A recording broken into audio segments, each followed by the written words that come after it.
Welcome to Health Beat. I'm Judy Marie, and today we have something special for you. We're here at the boardroom at the Northwestern Health Unit, and we're going to be doing a cooking show. My guest today is Chelsea Socholotuk, a registered dietitian with the Northwestern Health Unit. Chelsea, hi, welcome to Health Beat. Hi, thank you so much, Judy. I'm so happy to be here today. This is great. What are we going to be making today? Today, we're going to be making a really easy and simple soup. It's called country lentil soup. And Judy and I went shopping for all these ingredients yesterday, so maybe we can tell you a little bit about them before we cook it up on the stove. And it was a lot of fun because we were actually shopping together, because sometimes grocery shopping can be a chore. Yes, it can but be. when you bring a friend along, it's a lot more fun. Yes, it is. This is a really healthy recipe, and it cost us $16 to buy it, and today we're going to double the recipe for you. So in the future you can freeze some, remembering when you do freeze it, you put the date on it so that you remember, because we always tend to forget sometimes when did we put that in there. So what we bought some chicken broth that's going to go into the soup, and it's no salt added, which is a healthier choice. And then we have celery, which I'll show you. We have 1 cup here of celery that we chopped up. And we have 1 cup of carrots. And then what we did was we diced up 1 onion, 1 cooking onion. And I'm glad you did the onions, because onions always make me cry. Yes, no, this one wasn't so bad. And then we have the red lentils that we're going to put in there, and we bought the red split lentils, the dried lentils. So these are really a great bang for your buck. They're quite cheap to buy. They're a great protein source. They're really high in fiber. And they keep well for a long time in your cupboard. So. And as we age, fiber is pretty important, right? Yes, it's very important. So most Canadians only get half the amount of fiber that they need. So males that are 19 to 50 or over 50 need 30 grams of fiber, and women 50 plus need 21 grams of fiber. So this recipe has quite a bit of fiber in it, so it's a great way to add it into your diet. Excellent. And I see we also purchased some canned lentils, so those could be used as well? Yes, so you can either use dried lentils or canned lentils. The only difference would be when you're purchasing canned lentils is that you want to make sure that you're draining them, and then you rinse them with cold water. So that gets rid of some of the sodium. 40% of the sodium it reduces by just rinsing it under cold water. That's amazing. It is amazing. So you can see, one thing that I suggest, that if you're not already, it's really great to read labels on your foods, because sometimes foods are marketed as really healthy, but it doesn't necessarily mean that they are, so we want to know what we're eating. So this 1 can of lentils, in 1 cup, there's 300 milligrams of sodium. Okay, so I just want to show a comparison between buying the dried and the canned lentils. So that's 300 milligrams, okay, which you can easily see on when you're looking at the nutrition facts table. The sodium on here is 5 milligrams for the dried, so pretty significant, right? And you raised an interesting point, because when you showed this one, it was for a serving size, but the actual can or product itself may be larger than what the serving size is. So you may, if you use the whole can, may actually be getting more sodium. That's right. And then one thing, if you are trying to add in more fiber into your diet, it's really important that you get more fluids, because it's just, if you start, you want to also add it very gradually into your diet, or else you may suffer from constipation or, uncomfortable. So it's just about adapting and making those changes, and making sure that you're drinking enough water. Okay. Should we get cooking? Yes, let's get cooking. All right. Okay, so I'm just going to turn the stove on over here. And we want this to we want to saute some of those ingredients that we have here. So what I really love about this recipe is that it only has a few ingredients, right? So some of these things you'll probably already have in your cupboard, and you don't have to go out and buy anything in this cold weather. And soup is so great in the winter to have as a... Oh, love soup. Yeah, and it's a great leftover. You can have a friend over and have some soup. So we bought some canola oil, so we're just gonna put a tablespoon of that into the soup to saute up the veggies in there. And I find when I'm cooking, when you saute your veggies, it really helps bring out the flavor in them. Yes, you're right. Do you wanna actually get the thyme? Yes. We're gonna add the So spices we've got in, some thyme. This is going to be our seasoning. and we'll get that boiling. And one thing that I wanted to mention was there's a lot of things you can do before you go to the grocery store to get prepared for what you need. So one of the biggest things is having a shopping list. That really helps you to stay focused when you're there and make sure that you're sticking to your list. So it saves you time and it also saves you money. Okay, that's a great tip because be prepared, and then you know if you've checked your recipe beforehand that you're going to have all the ingredients that you need to make the soup. How much time does the recipe? So we need 1/4 teaspoon of dried thyme that's going to go into the pot. Okay. And then we'll The add little in. guy here? Yeah. The other thing that's really important is to make sure that you don't go shopping on an empty stomach, because you know what happens when we go to the grocery store when we're hungry. Oh, all the foods that you wouldn't normally buy suddenly are very tasty looking. Yes. And you're craving. Yeah. For me, it's potato chips, which Right. normally I could avoid. Yeah. And no, you're right, because when I have a list, I'm much more focused. I spend less money. I'm buying just the things that I need, Yeah. and that's a great tip. Yeah. The other thing that's really great is if you can find a shopping buddy and then you go together, it's easier to buy bulk items, and then you could even split some of those items up to have to share together. If it's too much, if you're living alone, or I'm just gonna add in the celery into the pot. And did you want to add the carrots in, Sure. Jude? Okay.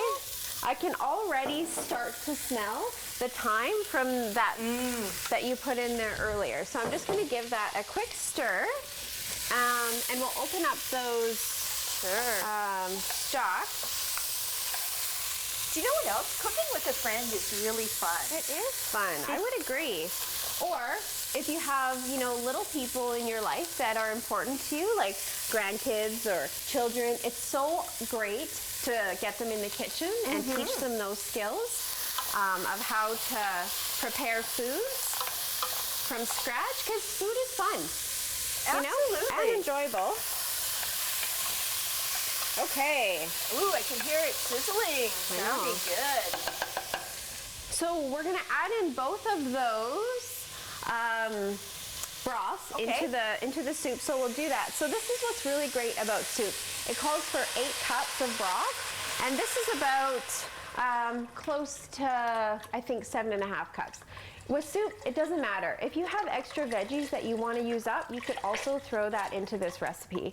So it doesn't always have to be exact with soup, which is great. And that's what I like, because sometimes you have leftover vegetables. Yeah. They're not quite as crisp, but they're still good, and soup is an excellent way to use them up. Yes. The other thing that I tell people is sometimes what you can do is if they are starting to wilt and get to a place where they're not looking as good, you can roast them up and then freeze them. And then when you're ready to make another soup, you can always bring it out and put it into a soup. And yesterday we were talking when we were doing the prep, because we were doing all the dicing of the vegetables and stuff like that, that maybe you could always dice a little bit more, store it in your fridge, and then you would have it for another recipe for the next day. And when we come back, we're gonna see this simmering and talk more about protein and plant-based alternatives. That sounds great, Chelsea. Okay. We're going to take a short break.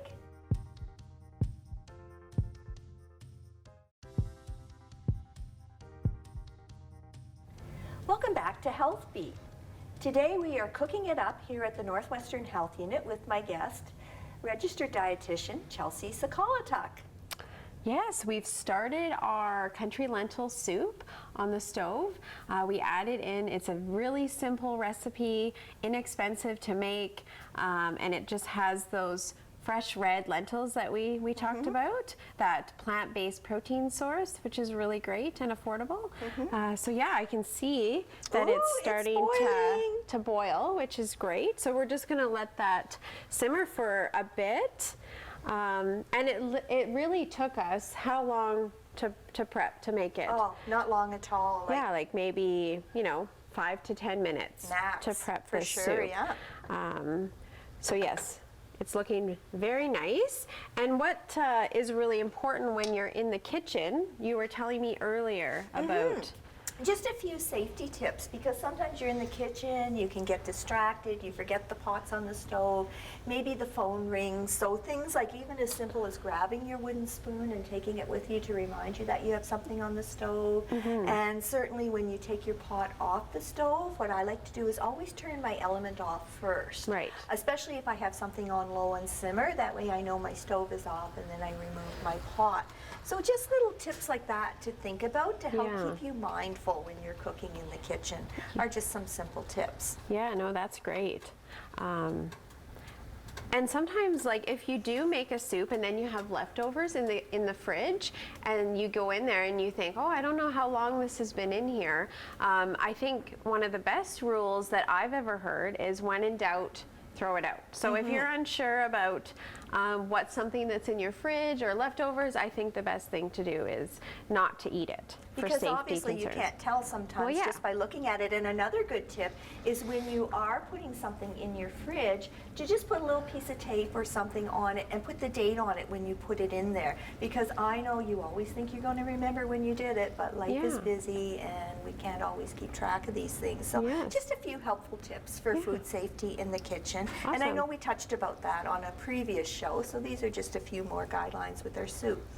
Chelsea, the new food guide is out now. I know. I'm really excited about the new food guide. I think it is a huge improvement, from an upgrade from our 2007 version. So we're pretty excited about it. What are some of the changes that we're seeing with the new food guide? Yeah, let's take a look.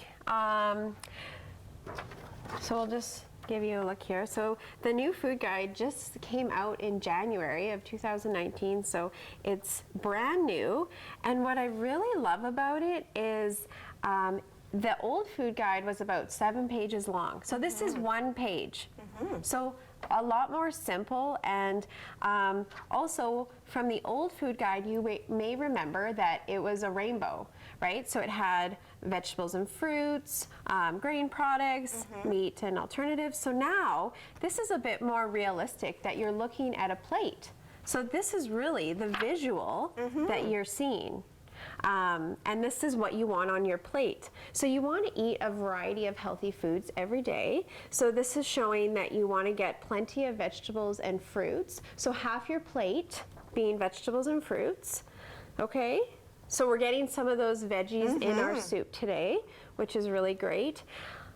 So eat protein foods is one of the other key messages. It shows lots of examples of lean proteins, meat alternatives, so they're really promoting eating plant-based proteins. And that's a big change in this food guide over the last one. But it's not something new. Like, dietitians have been saying that, plant-based proteins are a really great source for many different reasons. We know they're much more affordable than meat, and they also have a lot less fat in them and way more fiber. So it's really great if you can do, say, a meatless Monday and use those beans or lentils. And sometimes they get a bad rap because people don't know how to cook with them. But if you look at the instructions on the package, it literally tells you how to cook them. So the other thing people have been asking me, is milk still part of the food guide? Okay.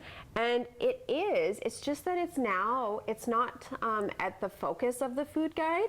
It's that it's part of that protein group. Okay. So milk is still a great source of protein, but it's not focusing as much on eating meats and animal products. It's looking more at those plant-based sources, which is really great also for the environment. Yeah, and then that other piece is choosing whole grain foods. So today with our soup, we have some whole grain bannock to go to make it a complete meal, which is really great. So not only does it tell you about what types of foods to eat, it's not just about the foods that we're eating. It's about some of those other, it's so much more than about food. It's about how we're eating it, who we're eating it with. You know, so we're going to sit down and eat our soup. So one of the things is that they're encouraging is to eat together, to cook with and eat and enjoy your food with friends or family. Also, to be mindful of what we're eating. So it's so busy now in society. I think we don't take the time to sit down and enjoy our food anymore. And that's a good point, because you remember in the older days, life seemed to be a little bit simpler. You'd sit around the kitchen table, you would eat the family meal, and it was a good time to connect. And sometimes, even if you're on your own, or you know, you have the empty nest now, just having that time about making mealtime special for yourself and making it fun. And you know, sometimes you can invite a friend over and share a meal, like this pot of soup would be a great example to invite somebody over and share a meal. Yeah, and one of the other new things I really like about the food guide is that it's promoting that we make water our drink of choice. So really important also for older adults, because what happens when we get older is we don't feel thirsty anymore. Really? Yeah, you lose your sense of thirst. So even if you're not feeling thirsty, you should be drinking water throughout the day. That's really important. And so, however, that if you need reminders, like if you sometimes, you know, we'll put fruit or other things in our water to make it taste better. I know you like lemon in your water. Or just other ways that having some water in the fridge, if you like it cold, to encourage you to, you know, drink more water. So I think our soup is ready. This soup is great. You could either, it is supposed to be blended, but you don't have to if you don't have a blender. We do have this hand immersion blender today, and Judy's going to show you what it looks like. So this is a really cool kitchen tool. It's one of my favorite things that I use. It's all plugged in and ready to go. For making hummus or blending your soups if you want to have a cream soup. So I'm just going to show you how it works. You just want to make sure that you're not touching your pot because it may be too hot because it's just coming off. But yet you literally just push the button and it starts to blend. Oh, and you can really see it blending up the lentils, which are now cooked. So it's going to make a kind of a creamy soup. Yeah, or if you have an old-fashioned blender, that works too. Great. Yeah. We'll take a short break. Thank you for joining us on Health Beat, and we'll see you after this short break.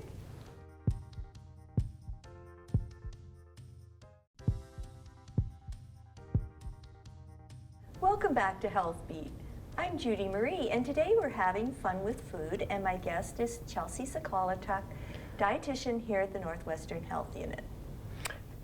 Yes, I'm having so much fun cooking with you today. Oh yeah, I really enjoyed this, Chelsea, and as you can see, our soup is now cooked. Yes, we made the country lentil soup, which was a really easy and affordable recipe that came out of this guide to healthy eating for older adults, this resource. So this is where the recipe came out of. Excellent. Yeah, so we will share that information with our viewers today so that they have it. Perfect. We can post the links at the end of the show. Yeah, so and there's lots of other great information in here and too. I think it covers off a lot of the things that we talked about today as well too. Yes, it does. That's a resource that's available to people. Should we give it a taste? Yes, we should definitely try this soup. So I did blend it a little bit, but you don't have to if you don't like a chunkier soup. Yeah, yeah.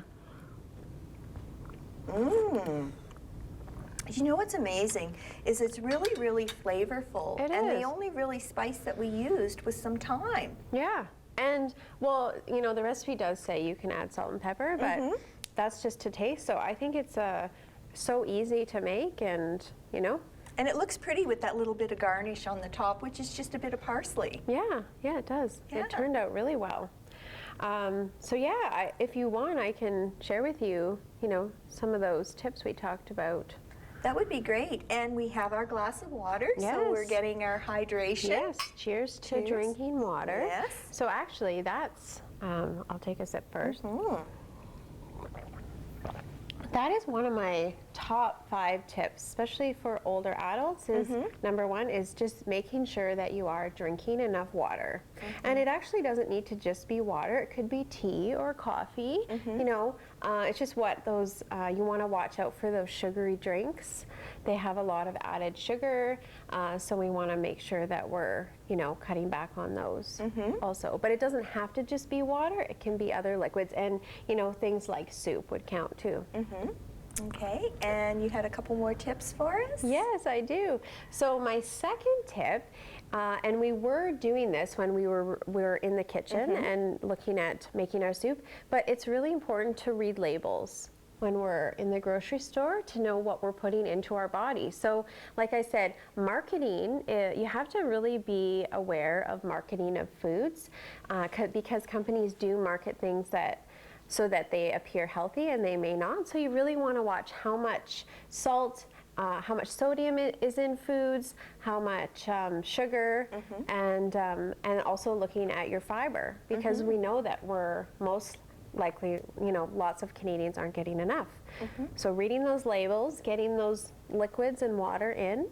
Yeah. And one thing I like about this soup recipe is a lot of the ingredients were as close to their natural source as, your carrots, your celery, Yes. your onions. They haven't been processed. Right. So they're closer to their natural state of being. Yeah. So this makes this a really healthy soup. It does, and I'm really glad you brought that up, because I didn't mention that, but in the new food guide, one of the key messages is to reduce ultra-processed foods in our diet, because we tend to be getting too many because life is just so busy that, what are ultra-processed foods? They're all those types of foods that you find pre-made in a package. We really want to make sure that we are limiting those foods in our diet, because, why do you think? Well, because there's probably a lot of additives and the food is processed, so some of the natural goodness that you would get from eating whole foods, you wouldn't get the same nutritional value. The other thing is with processed foods, there tends to be a really high salt content in them as well. Yes, and usually also a high fat content too. So those are the ones that we really want to try and limit in our diet. And eating healthy, it's not just important when you're young, it's important at all stages of life. It really makes you healthy and strong, and what's really important about that is you want to keep the quality of your life, one way you can do that is by making healthier food choices, and also your independence too. You want to keep your independence, so if you're eating healthy, you're more likely to be able to be on your own and doing those things. And I imagine cooking would be good for your brain as well, because you're having to follow a recipe, you're having to plan, to do your grocery shopping and that. So using your brain, it helps keep you more alert and not just relying on the prepackaged foods. The other thing I like about this is we have lots of leftovers. Yes. So we can take some, put it in containers, label it, freeze it, and then, say you're having a slow day and you want a healthy meal, you can just take some out and reheat it. And then it saves work too down the road, because if you make a big batch of soup, then you've got other meals prepared and stored away in your freezer. Yeah, and that's,